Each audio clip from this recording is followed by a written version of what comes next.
Everyone, I'm Amanda McFillen with the Historic New Orleans Collection. Welcome to the book launch for Enrique Alférez, Sculptor, featuring Katie Bowler-Young. We are so thankful to the Consul General of Mexico, Claudia Velasco, for presenting Katie live from the Mexican Consulate in Raleigh, North Carolina. We'd also like to recognize the Helis Foundation as a sponsor of both the book and tonight's event. Tonight's program will be presented in English with Spanish interpretation available. We're hosting tonight's program in partnership with the Helis Foundation, Enrique Alférez Sculpture Garden, in the New Orleans Botanical Garden City Park. We had hoped to launch the book at an in-person event in the garden, but we aren't quite ready for the big crowds we knew this book would draw. So we're following safety precautions and sticking with a virtual event for tonight. Paul Soniat, Executive Director of the Botanical Garden, will provide a virtual tour to get us started, so we can all pretend we're together, surrounded by Alférez's art.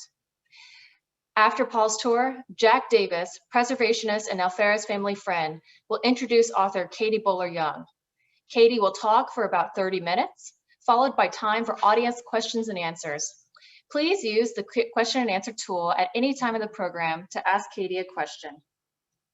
We will also have the chat feature up and running, so please feel free to share any comments or discussions with each other throughout the event. Please feel free to say hi and tell us where you're from. We have a lot of people here tonight and we want to know where you're tuning in from. Now, I'm going to play a short message from Jessica Dorman, Director of Publications here at the Historic New Orleans Collection. Jessica will share a few thoughts on how much this book project meant to the collection and to our community. Hello. I'm Jessica Dorman, Director of Publications here at the Historic New Orleans Collection, where we've been publishing award-winning books on the history and culture of New Orleans and the Gulf South for 4 decades. All of our publications strive to put the regional and the global in conversation, and I can't think of a book that does it better than Enrique Alférez, Sculptor, the latest entry in our Louisiana Artists Biography series. Enrique Alférez was born at the dawn of the 20th century in Mexico, was caught up in the Mexican Revolution, and then made his way, with stops in Texas and Chicago, to New Orleans, where he would live and work for the next 70 years on and off. Our author, Katie Bowler-Young, had unprecedented access to the artist's personal and family papers, and she has created a poetic evocation of his life and work. So glad that you'll have a chance to meet her and learn from her this evening. Now, before we begin this evening's program, I'd be remiss if I did not thank our senior editor, Dorothy Ball, who worked tirelessly with Katie on this manuscript, our talented book designer, Allison Cody, and my colleague, Siobhan McKiernan, who helped push the project over the finish line. Also, on behalf of everyone at the collection, I have to thank the Helis Foundation and the 2019 Bienville Circle and Losat Society, without whose generous support, this book simply would not have been possible. Now, during tonight's program, we will share a web address for those of you who'd like to purchase the book online. You can buy this book, all of our other publications, and so much more at our museum shop, located at 520 Royal Street in the French Quarter. We hope to see you there. We're very happy to have you here. Enjoy tonight's program. Thank you so much, Jessica. That was great. And thank you all for tuning in and saying hello in the chat. I am seeing people from all over the world who are tuning in and all over the country, and that's really exciting. I know it's because this is going to be a great program tonight and because Enrique Alférez has such a devoted following. So now, as promised, we are going to take a short tour of the Enrique Alférez Botanical Garden with Paul Soniat, Executive Director. Welcome, Paul. Welcome, everyone. I'm excited to be here, and I look forward to taking a virtual tour through the Helis Foundation Garden. Welcome, everyone, to the Helis Foundation Enrique Alférez Sculpture Garden, located in the New Orleans Botanical Garden in the City Park. Amy, can you slow it down here? I wanted to talk a little bit about the landscape design. It's very simple. We use very few plant materials in this garden. It was designed by landscape architect Robin Tanner.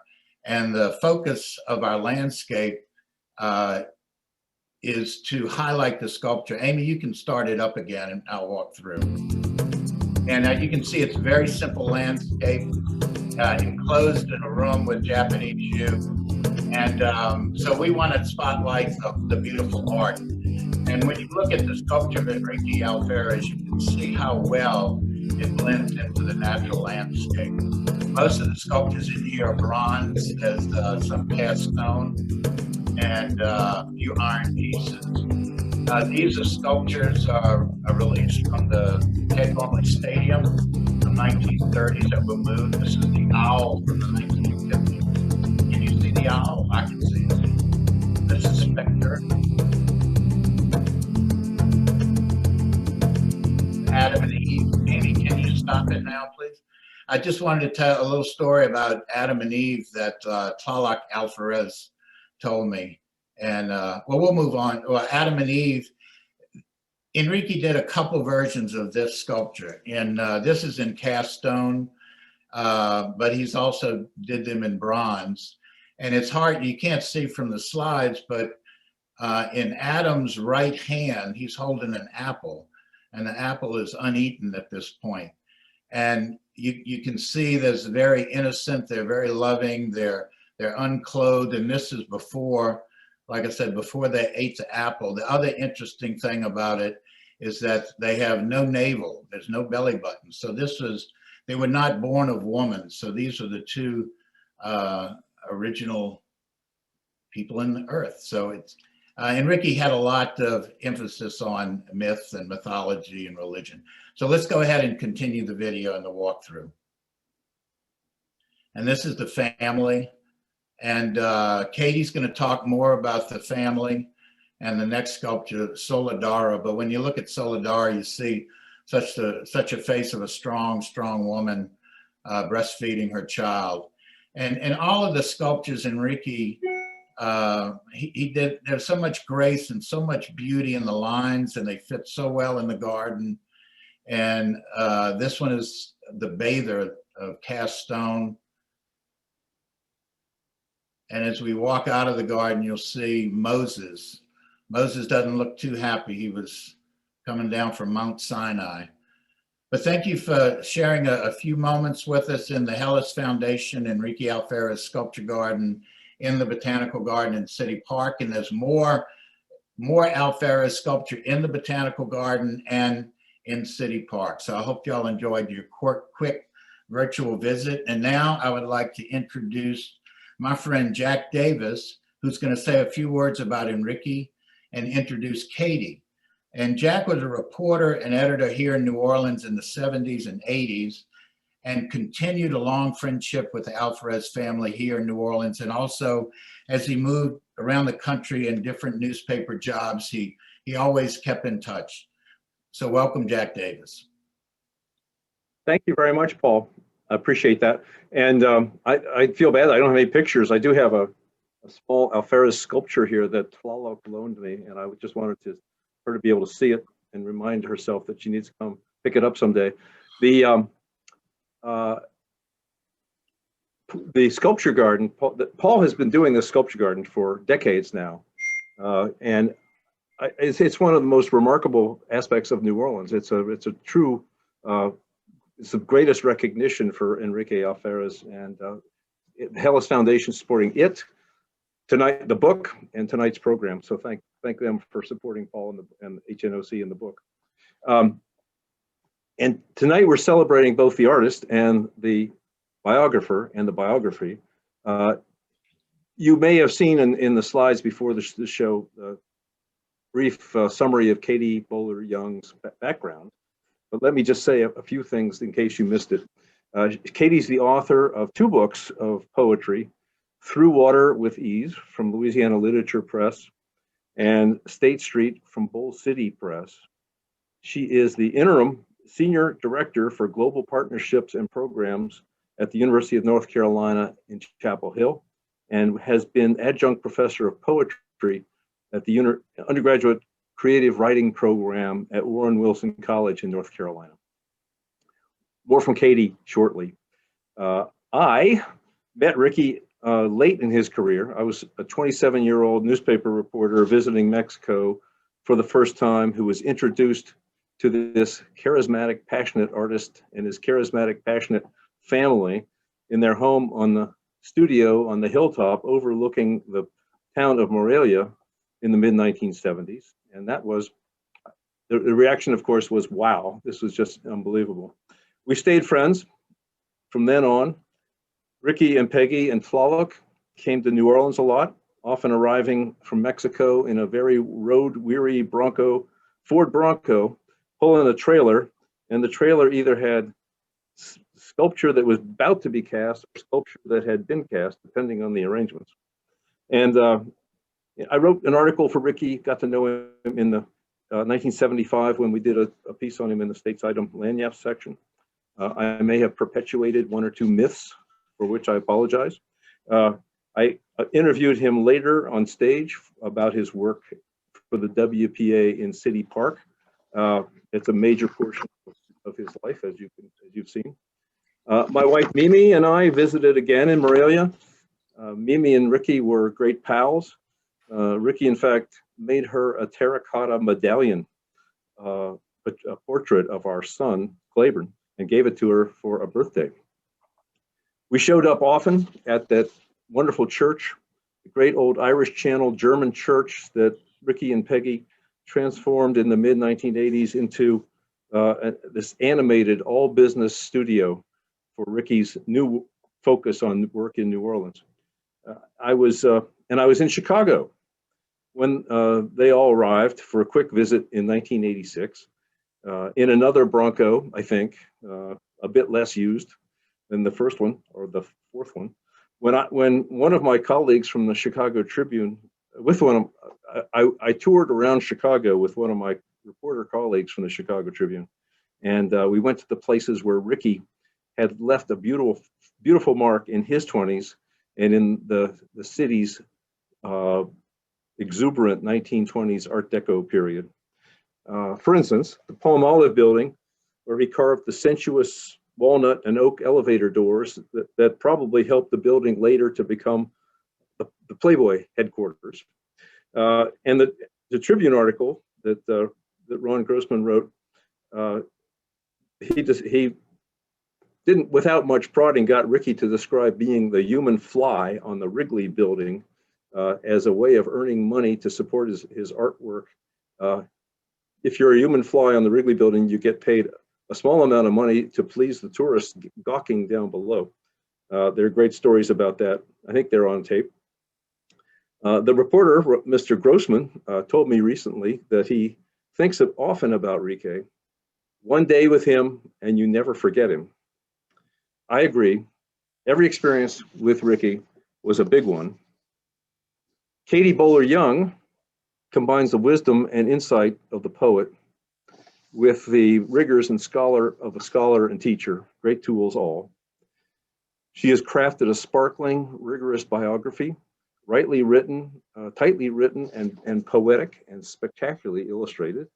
She provides surprises all along and corrects some of those myths. She understands Ricky in all his wild places and sheds new light on an already bright career. She has explained my friend to me in beautiful new ways. I've learned from Katie that the more we look at him, the bigger he gets. Katie Bowler-Young. Thank you, Jack, for that wonderful introduction. It is wonderful to be introduced by you. I've been able to rely on much of the research that you did, Jack, and also your papers and the papers that were yours and Mimi's, and I'm just so grateful that you're a part of this evening with me. Buenas tardes a todos y bienvenidos a este evento en honor a Enrique Alférez y la presentación y lectura de mi libro sobre este gran artista. Soy Katie Bowler. Es mi placer compartir esta noche con ustedes. I often hear that writing is a solo act, and we're often talking about the ways that We are very much in our own space when we're writing. And one of the really amazing things about working on this book about Enrique Alférez is that I never felt like I was alone as a writer. I always had a network of people who were out there who were supporting my work and who were part of the conversation that helped me to learn more about who he is, who he was. There are just a few people who I want to make sure that I acknowledge for the ways that they have been such an instrumental part of this book. First and foremost, my editor, Dorothy Ball, who has been alongside me for years. I'm just so grateful to her, and to Jessica Dorman, and the entire team at the Historic New Orleans Collection responsible for events and media. That includes Amanda and Amy and Dave, Allison, Cody, Shaban, and here at the consulate, the Mexican consulate here in Raleigh, North Carolina, I want to extend my thanks to Consul General Claudia Velasco, as well as Mónica Colin, who has been a supporter of my work, and Luis Lopez, who is here tonight making everything run smoothly. There are also a few people who've just been very important in helping me to better understand contemporary Mexican art. And I want to have a special call out to the artist Cornelio Campos, who has just been a dear friend and supporter of my work. And also Priya Dave, Louise McKinney, my research assistants, Juliet Demeter, Sarah Huner, and Leslie Tate. Special thanks to the Helis Foundation. Also, my family has been alongside this. I'm going to talk a little bit tonight about how Enrique Alférez's art was his family's work. And this biography and much of my writing life is also my family's work. And they support me extensively in all of my writing and creative work. That's Don, Sophie, and Audrey, and my parents who are out there watching this tonight. I also want to thank the family and friends of Enrique Alférez, especially his daughters, Chloe and Tlaloc Alférez. And I know that Tlaloc, you're out there tonight watching this from New Orleans or in New Orleans. I wish that I was there with you in the same room. And I want to just acknowledge the work that Tlaloc Alférez has done throughout her life to contribute to her father's art and also to preserve his legacy. She opened her heart and her home to me. She gave me unrestricted access to the family papers, to her father's tools, to his artwork, and to many other resources in her home. And I'm just so thankful. It's been such an important part of me being able to tell this story. I do want to talk about why Enrique Alférez. Why did I want to write about him? Before I do, I want to just provide a very brief overview of who he was. Enrique Alférez was a 20th century Mexican artist who helped shape the visual landscape of New Orleans. He lived from 1903 until 1999, and today, May 4th, we're celebrating his birthday. His work is in public places throughout New Orleans. It's in the Central Business District, to City Park, to the Lakefront Airport and beyond. It's also in other cities throughout the United States, in Chicago, at the Chautauqua Institution in New York, as well as in Morelia in Mexico. He focused most frequently on the human figure, and particularly on the female figure. My biography covers his life and art, drawing connections between his sculpture and important ties to his homeland, to his international outlook, and to his Indigenous Nahua heritage.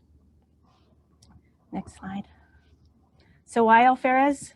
It starts for me at the Lakefront Airport. The Lakefront Airport is a municipal airport, one of the oldest and still operating Art Deco airports in the United States. And Alférez contributed to the exterior here, the figure that's above the terminal entry, as well as other figures on the facade, bas-reliefs on the facade. In the mid-1990s, I was an undergraduate at the University of New Orleans, and I was going through a very difficult time. And I would head from campus in between classes and visit the Fountain of the Four Winds.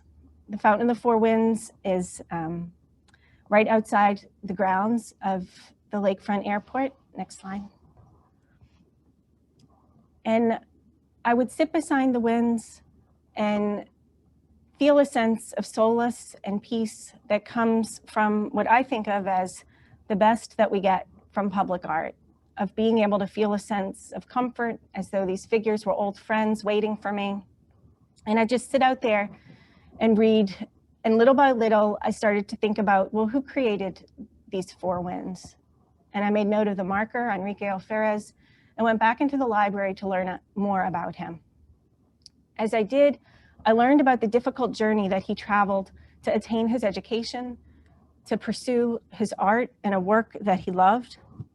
I also learned how he suffered the indignities of a segregated society and how through all of those challenges, he continued to pursue his art.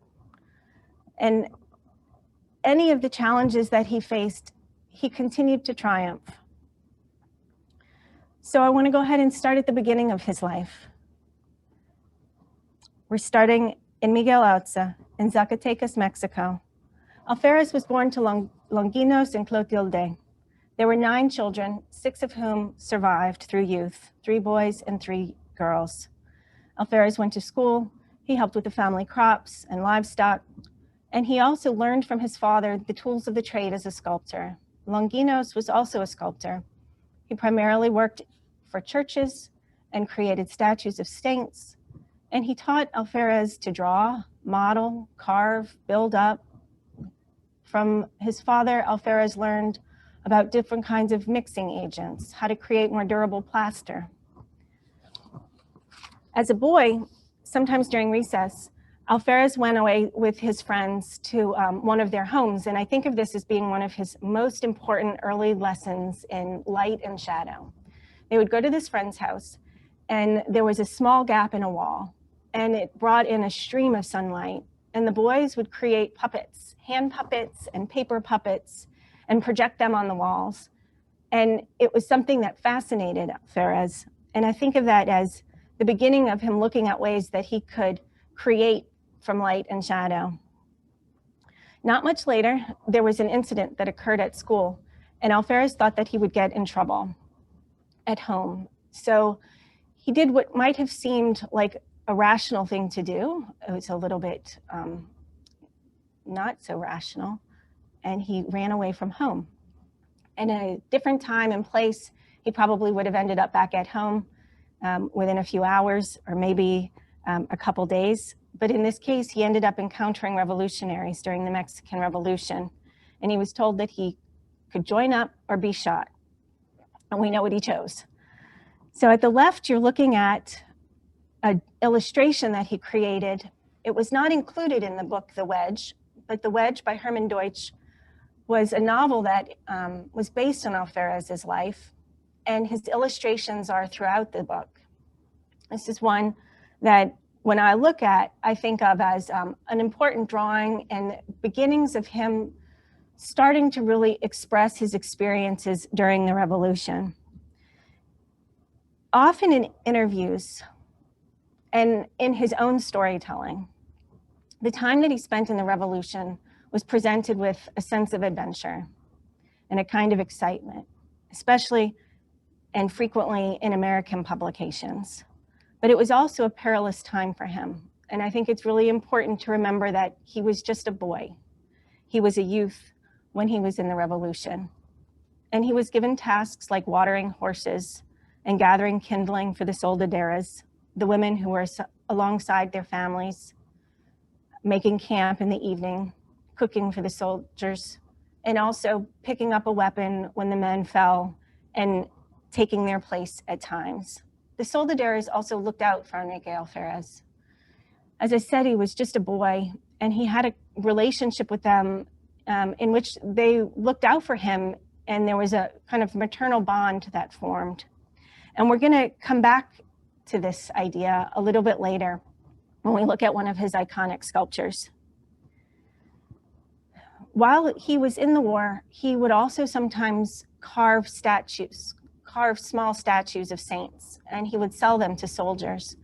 And a general was intrigued by his art, and he ended up taking interest and then assigning Alférez to work with the artist Mariano Hernandez Arevalo, who had been hired to create a mural in Durango. It was with Arevalo that Alférez first crossed into the United States at El Paso in 1919. At the time, he spoke no English. His first language had been Nahuatl, his second language Spanish. And he lived with Arevalo until Arevalo's death in 1923 in El Paso. And the circumstances under which Alférez came to be Arevalo's charge are deeply puzzling to me. In the 1920 US Census, Alférez is listed as Arevalo's adopted son. In El Paso, Alférez found a couple of jobs. He was hired at the Fine Arts Shop in the Roberts Banner building, where he worked as a janitor, framer, and assistant. He mopped floors, washed windows, antiqued frames. The shop was also a gallery, representing artists from El Paso, Taos, and Santa Fe. And he also got a job with a photography studio. It was with his work at the Fine Arts Shop, though, that he met some of El Paso's leaders, including Tom Lee Sr., the former mayor of El Paso, and Tom's son, Tom, who is an artist and writer. And Enrique and Tom became best buddies. They were very good friends, they were lifelong friends, and they also attended the School of the Art Institute of Chicago together. While Alférez was living in El Paso, there was a defining evening. March 26, 1923. A slight chill had set in after sunset, and Alférez went to Liberty Hall to attend a lecture by Laredo Taft, then one of the most prominent sculptors in the United States. Taft lived in Chicago, where he had recently dedicated his colossal Fountain of Time.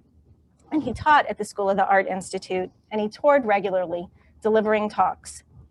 I'm going to read an excerpt from chapter 2 about the talk that he gave that Alférez attended in El Paso. Taft's stage was set with a tablecloth topped with clay and other tools and equipment. He also had a papier-mâché replica of a bust by Michelangelo. Standing before the audience, he shaped clay into the face of Marie Antoinette, adding and removing materials, giving attention to facial muscles and wrinkles, until he transformed the young Antoinette into an aged woman.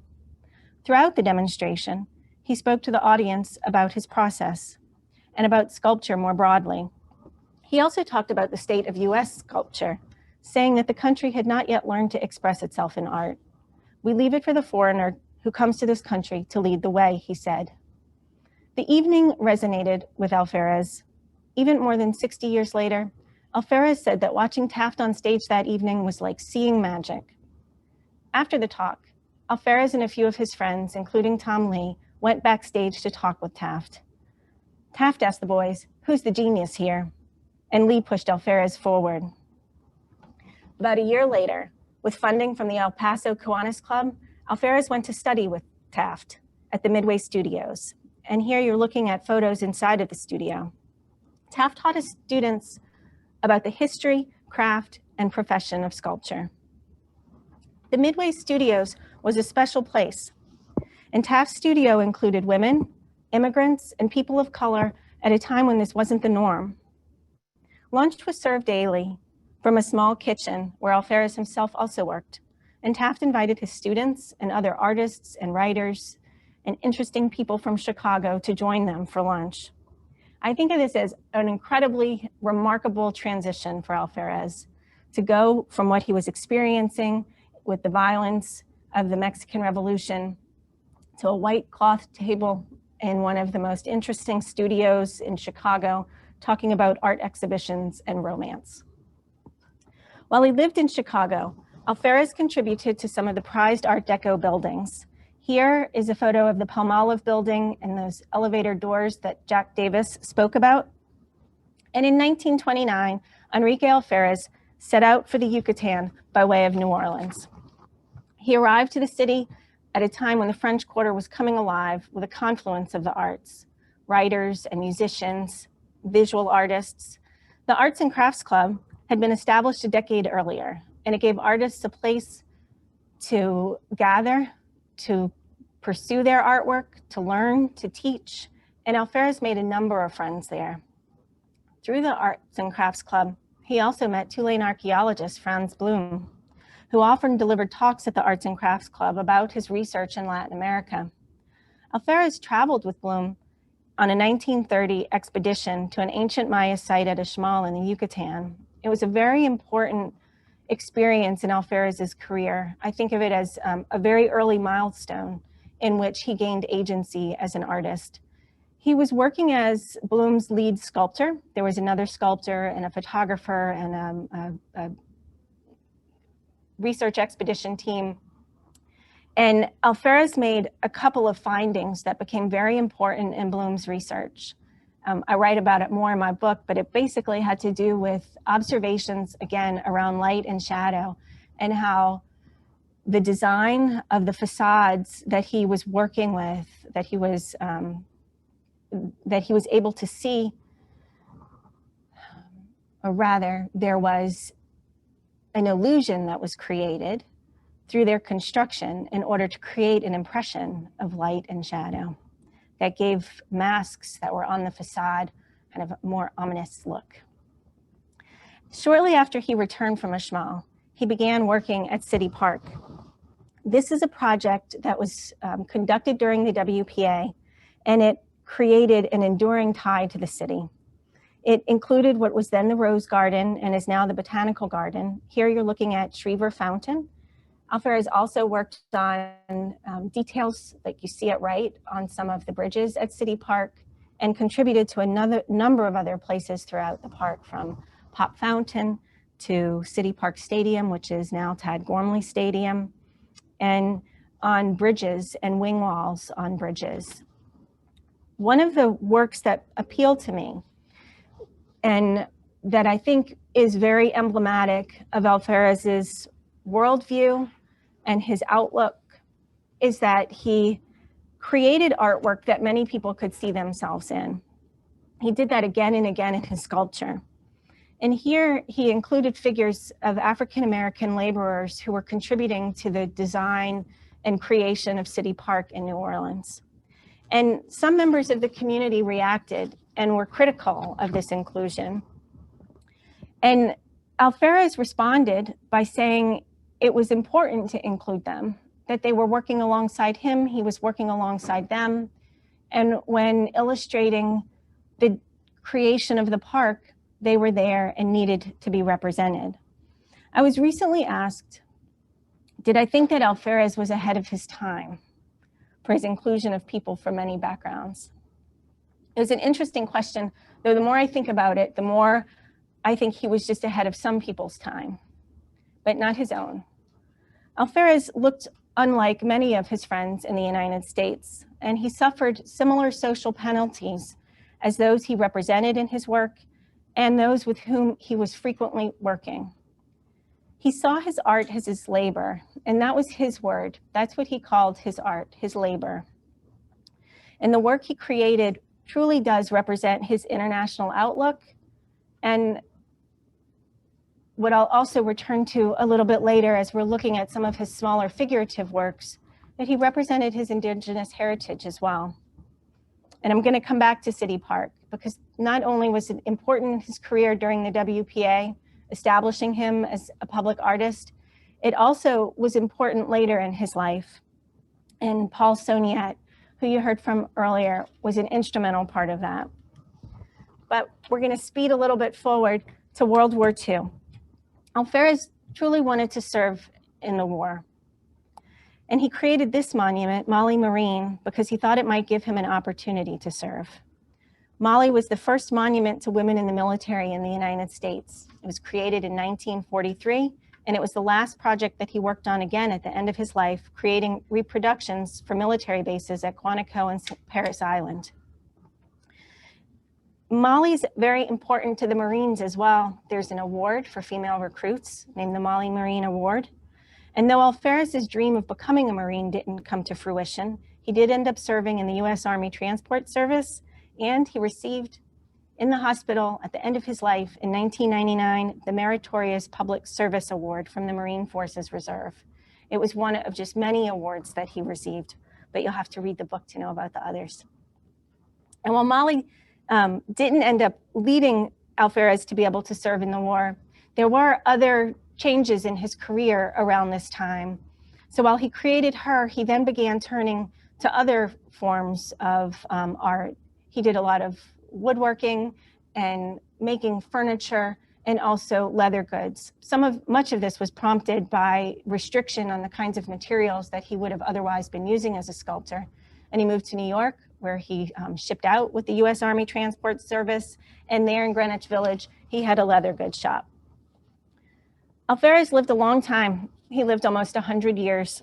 And so I hate to tell you that I'm going to have to gloss over some things with just the briefest mention of his first 3 wives. First, he married Evelyn Kelly, who he met in Chicago. She was a writer, and she ended up having a very interesting life herself and was a great supporter of the arts.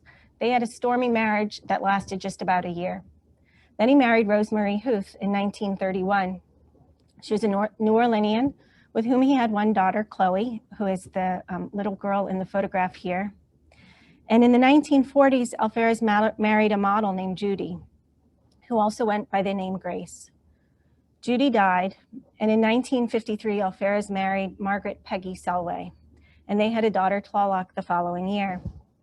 With Peggy, Alférez met his match. She was his best friend and lifelong companion, someone who was dedicated to him and to his art, who worked alongside him and managed his business. Together, they made his work his family's work, their family's work. And truly, her effort, along with Tlaloc's, made it possible for me to do my research. Peggy kept prodigious records. She has had documentation and ephemera from exhibitions, notes that former students or models had sent, as well as records about supplies and materials that were a part of Alférez's artwork. Alférez and Peggy met not long after a public controversy over one of his sculptures. Probably would have been the year after this controversy, which was in 1951. It was over The Family, a sculpture that had been commissioned for a municipal building in New Orleans. And the controversy began very rapidly after it was unveiled and installed. And it had to do with the nudity of the 3 figures. And after some public uproar, it was ferried out of public view. And the controversy around it crept into newspapers around the United States, into Canada. And Alférez was truly concerned that his career and his life as a sculptor was over. And it was a fear that was well-founded, because he did end up with more of a drought in public commissions. They were fewer and farther between. But it was going back to that idea of how he always triumphed. He turned at this point to smaller figurative work that I believe is the legacy, an important legacy of his art. Some of these figures include bathers, lovers, musicians, and dancers. There are also important series that illustrate ties to his homeland, like the cast bronze youth on burros and charros, or traditional horsemen, who participate in the rodeo, which is said to have begun in Alférez's home state of Zacatecas. And by the 1970s, he began working on 2 figures that I want to give some special attention to. La Soldadera. La Soldadera is in the Botanical Garden at City Park, in the Helis Foundation Enrique Alférez garden. And Alférez began drawing this, or a version, I should say, of the Soldadera in the 1930s. He thought that he was going to pursue a project that would be a monument that would be erected at the border, the US-Mexico border. That did not come to fruition, but he did continue to work out his ideas around the Soldadera. And she was modeled in the 1970s, cast in the late 1980s. And Soldadera's facial figures are modeled after Alférez's mother, Clotilde. And it's a figurative reference. There's no evidence that suggests that she was a Soldadera, but I did mention that Alférez saw in the Soldaderas a kind of maternal, or received a kind of maternal care. And I think by including both the face of his mother and a Soldadera, he was talking both about, or he was telling us about, the strength of women in caring for family, as well as what the Soldaderas did that he wanted to celebrate in the war. We're going to come back to this again, but next I want to look at Woman in a Appeal. I think of this as one of Alférez's iconic works. It was unveiled at an exhibition at the New Orleans Museum of Art in 1981. And when it was, art critic Roger Green thought that she was the star of the show. And the appeal itself is connected to Alférez's Indigenous Nahua family heritage. The huipil, or the garment that she's wearing, it's worn both regularly and then also for ceremonial purposes. And I think that when it was unveiled, it must have been a true kind of homecoming for Alférez, being able to connect these two places, his two homelands, to one another. And I think it's especially fitting that this figure is on view at the Botanical Garden in New Orleans, because around the time that it was unveiled at NOMA is also around the time that Paul Soniat called Enrique Alférez back into action and back to work there at the Botanical Garden. And he both restored works that had fallen into disrepair in the previous decades, and then Alférez also contributed new works to the park.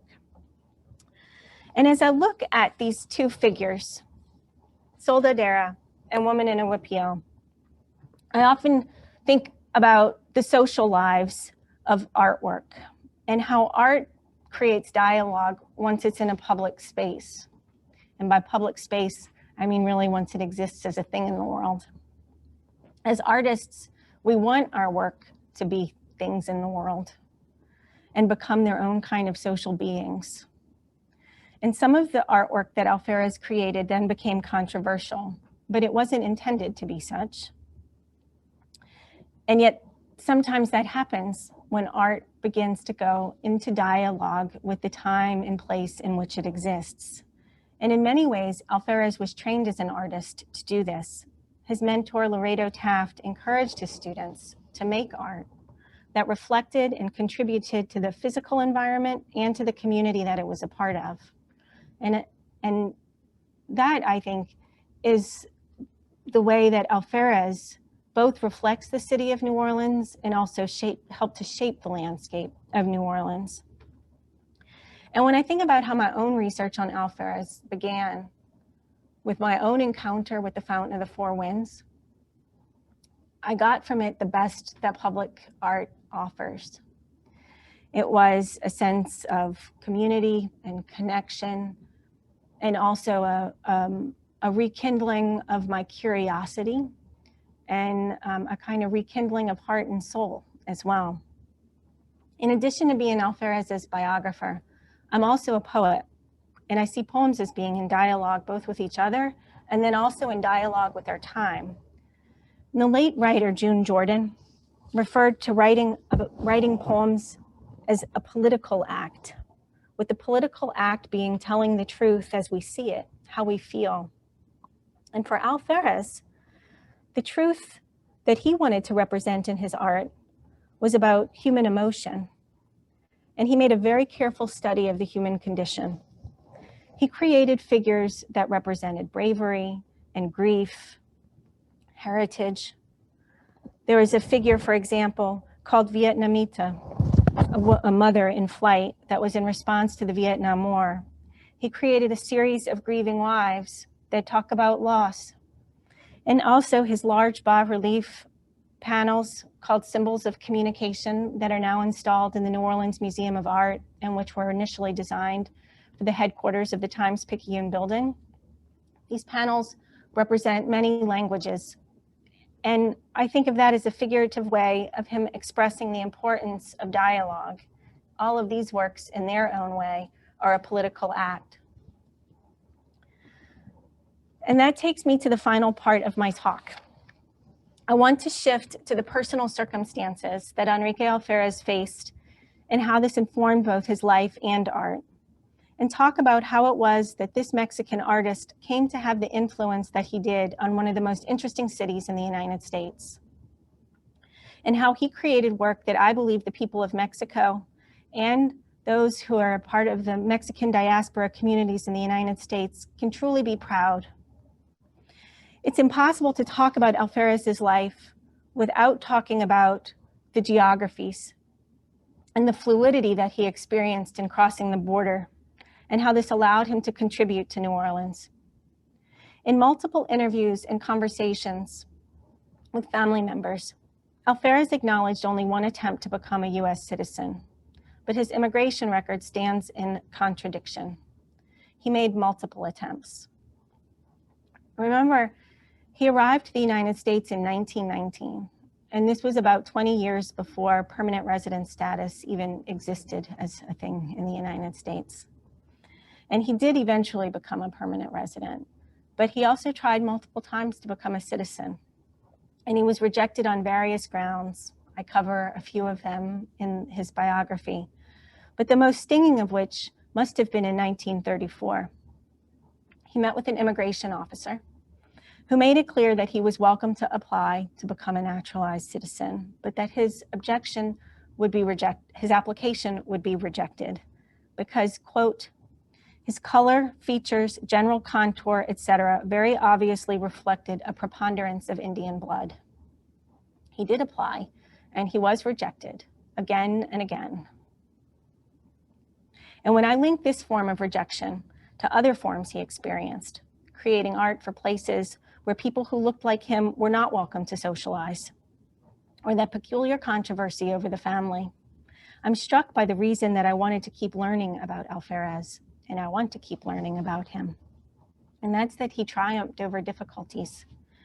He lived in times and places in which the degree to which he was accepted varied greatly. And through that, he persevered. And I think all of us face that, you know, regardless of how it is that we want to be accepted. There are just, it's always, it crops up as something that gets called into question. And I was inspired by how he persevered and that he continued to pursue his art, which he loved so much. And he was disciplined. He was up by sunrise and in his studio, and he would work 12 and 13 and sometimes 14 hours a day. And one of the great joys of my life has been getting to walk alongside him and learn about him and share his life story with you tonight and through my book. And so I just want to offer a very hearty thanks to the Historic New Orleans Collection, the Helis Foundation, and the Mexican Consulate here in Raleigh, North Carolina for hosting this event. Thank you for listening, and I'm really looking forward to taking some questions. Katie, thank you so much for that wonderful presentation. It was just really fascinating and heartfelt, and I know I truly enjoyed it, and I know our audience did too, because I've been watching the chat. We do have some questions, and just to remind you, please, if you want to ask a question, you'll see in the toolbar at the bottom of the screen the Q&A button. Just click on that and you could submit your question there. But for right now, I'd like to go ahead and turn it over. We are delighted to have the Consul General of Mexico in Raleigh, Claudia Velasco, with us this evening. Claudia, please say hello to the crowd, and once again, thank you for hosting the program at the consulate tonight.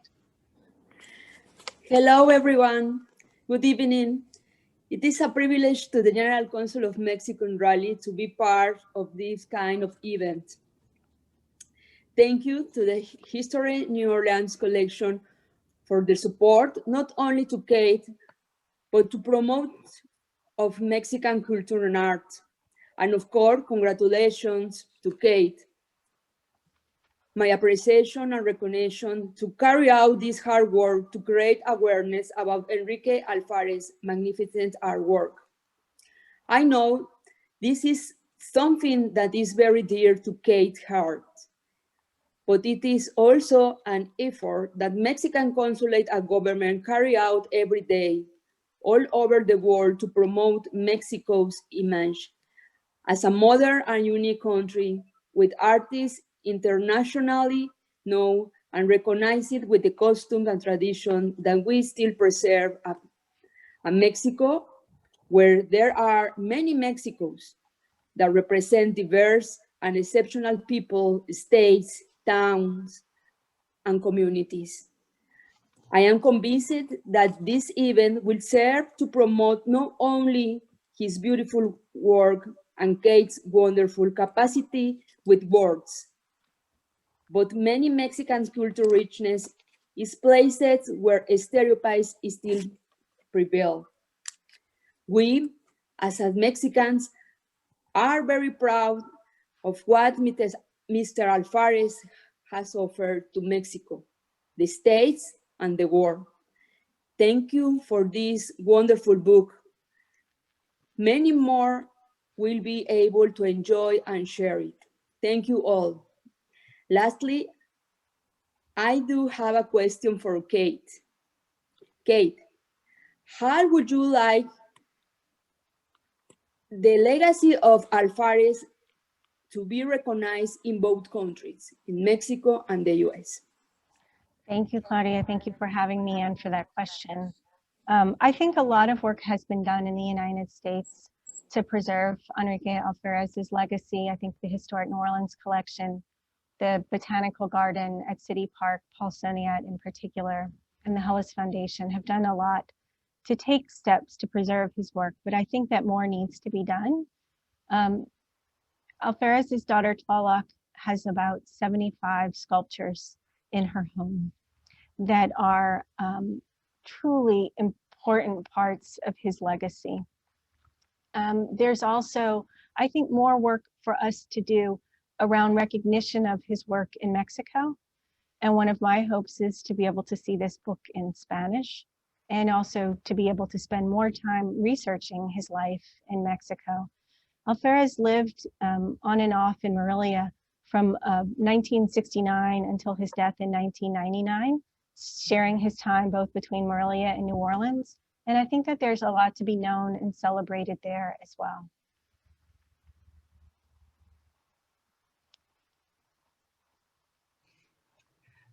That's wonderful. Thank you so much. So we have a bunch of questions that are popping up here in the Q&A. So let's just jump over there. Anne is asking what happened to his first daughter? So my hope is that Chloe is out there watching tonight.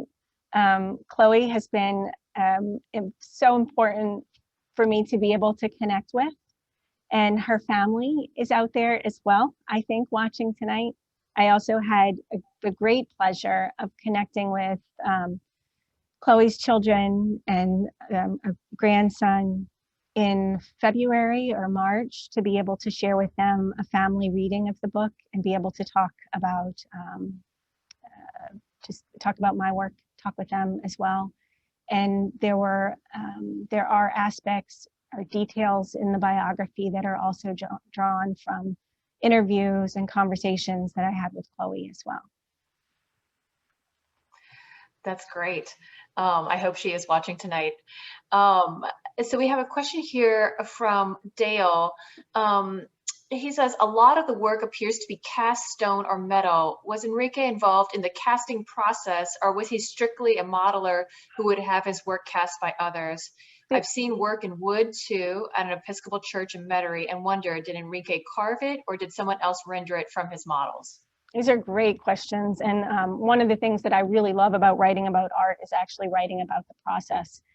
Alférez did work in a number of mediums. He did his own wood carving. He also felled his own trees for many of the works, including the ones that you're talking about at St. Martin's Church in Old Metairie, in right outside of New Orleans.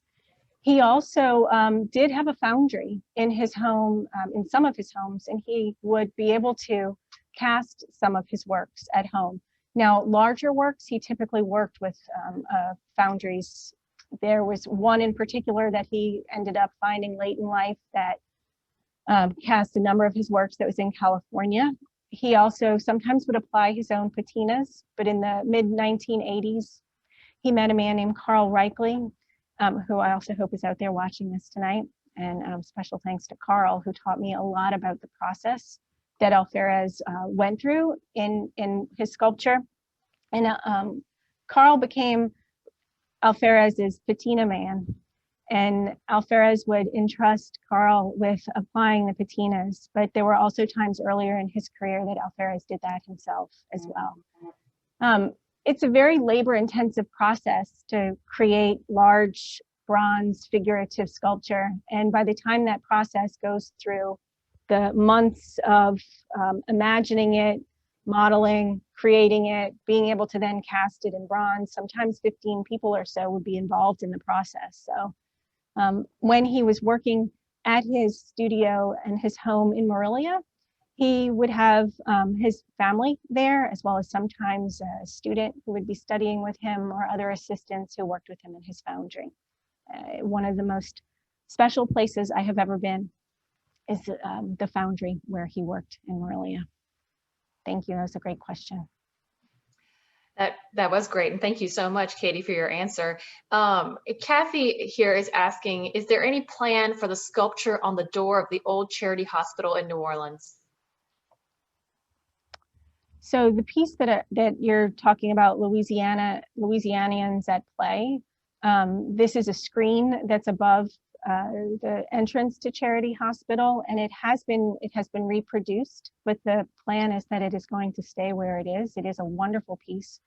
It has in it representations of Louisianans doing a lot of things that you would think of as kind of part of ordinary daily life. Fisheries are represented, the oil industry. There's also a figurative reference to deducts, which were colloquially known as deducts. They were the paycheck deductions that Huey Long and then Governor Letch continued, in which those who were working for the state ended up being required to contribute a portion of their earnings. And so these were colloquially referred to as deducts, or deducts are flying. And so there is a duck in that screen that is a reference to that, that payment. Thank you. That's a fascinating inside joke that he hid in the door there. This is a question that was sent in earlier. We at the Field Guide to Architectural Sculpture have a list of about 10 architectural projects that Alférez worked on. Can you please discuss some of these projects? For example, who chose the themes for his panels, the architects or him? Sure, thank you. There are a number of buildings, both I mentioned some in Chicago as well as others in New Orleans, and that includes Charity Hospital, which goes back to Kathy's question about that screen. But Alférez also created bas-reliefs for the architectural details of many buildings. The way that this worked is that an architect would hire him onto the project, and I describe this process in the book too. Frequently, he would receive a synopsis of what was supposed to be illustrated. Sometimes there was kind of a narrative, if you will, and Alférez would then produce drawings. He would submit those drawings. The architect would approve them or seek some revision. And then once they reached a version that the architect was pleased with, that Alférez knew he could execute, he would then move forward with working on those pieces. Thank you for that. I have a question here from James. He says, what kind of relationships did he have, if any, with the leading Mexican muralists, Orozco, Rivera, or Siqueiros? Sure. So Alférez,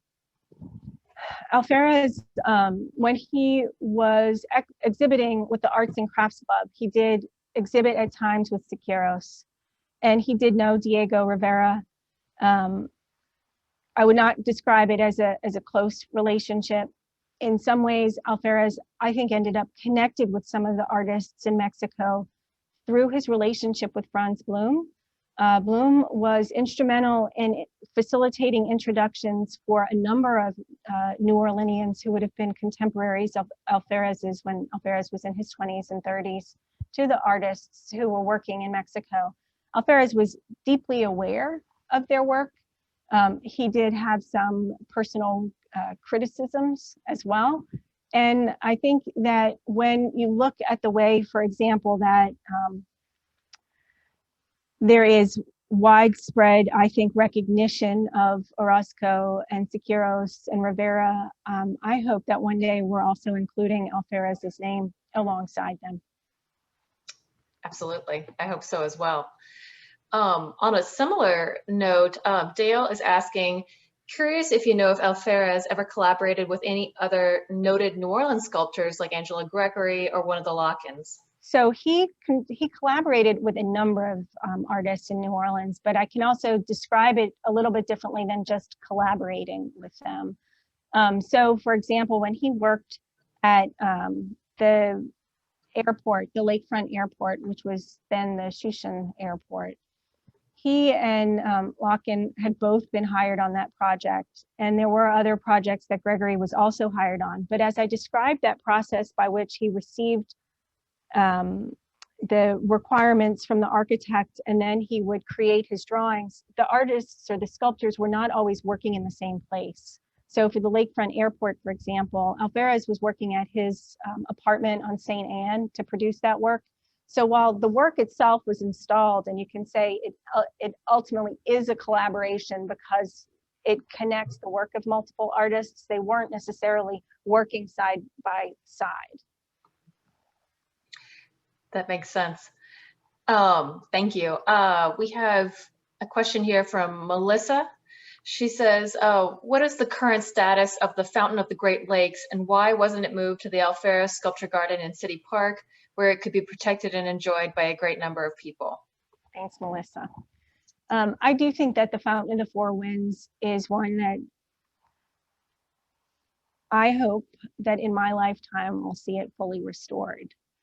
It is, I think of it as one of the most important works that Alférez created in New Orleans. It has begun some early stages of restoration. I've connected on a number of occasions with Elise Grenier, who is an art conservateur who lives in New Orleans and has done tremendous work at the Lakefront Airport, both on murals that are inside the airport as well as on the Fountain of the Four Winds. You know, to attempt to answer the question about moving it, I can't explain why it wouldn't have been moved at some other time, but I do think that it is where it belongs. It was designed for that airport, and it contributes to the aesthetic of that space. I think being able to see it fully restored and in all of its glory would be wonderful. It did go through periods of deterioration even when Alférez was alive. And he also, on a number of occasions, went and contributed what I would think of as more superficial restoration work. And it needs significant work, including in the plumbing of it, to be able to restore the original spray patterns, as well as to restore the figures and all of the details of that fountain as well. I think it's work for the future. I hope so too. I'd love to see it restored back to its full glory. We have time for a couple more questions here before we'll wrap up for the evening. One is a fun question. Somebody's asking, where is Molly the Marine, the statue, located? So she's at Elk Place, which is, if you're on Canal Street in New Orleans, it is like, well, you're driving away from the river, walking away from the river. At Elk Place, it's to your left. There are also reproductions I mentioned at Quantico and Paris Island. And many years ago, when I worked at Tulane University at the School of Public Health and Tropical Medicine, I used to be able to walk out the front door and just around the corner and get to see Molly Marine on a pretty regular basis. So I hope that you can too. Yes, yes. Kate is asking, what was the address of his apartment on St. Anne? She lives on St. Anne, so I guess she's hoping to do a walk by and wave at it. Kate, it was in the 500 block, I believe. I have lots of different addresses rumbling around in my brain, so I would probably have to look in my records to tell you the exact number. And then here is a final one from Andrea. Mr. Alférez was friends with my grandfather, John Panzeca.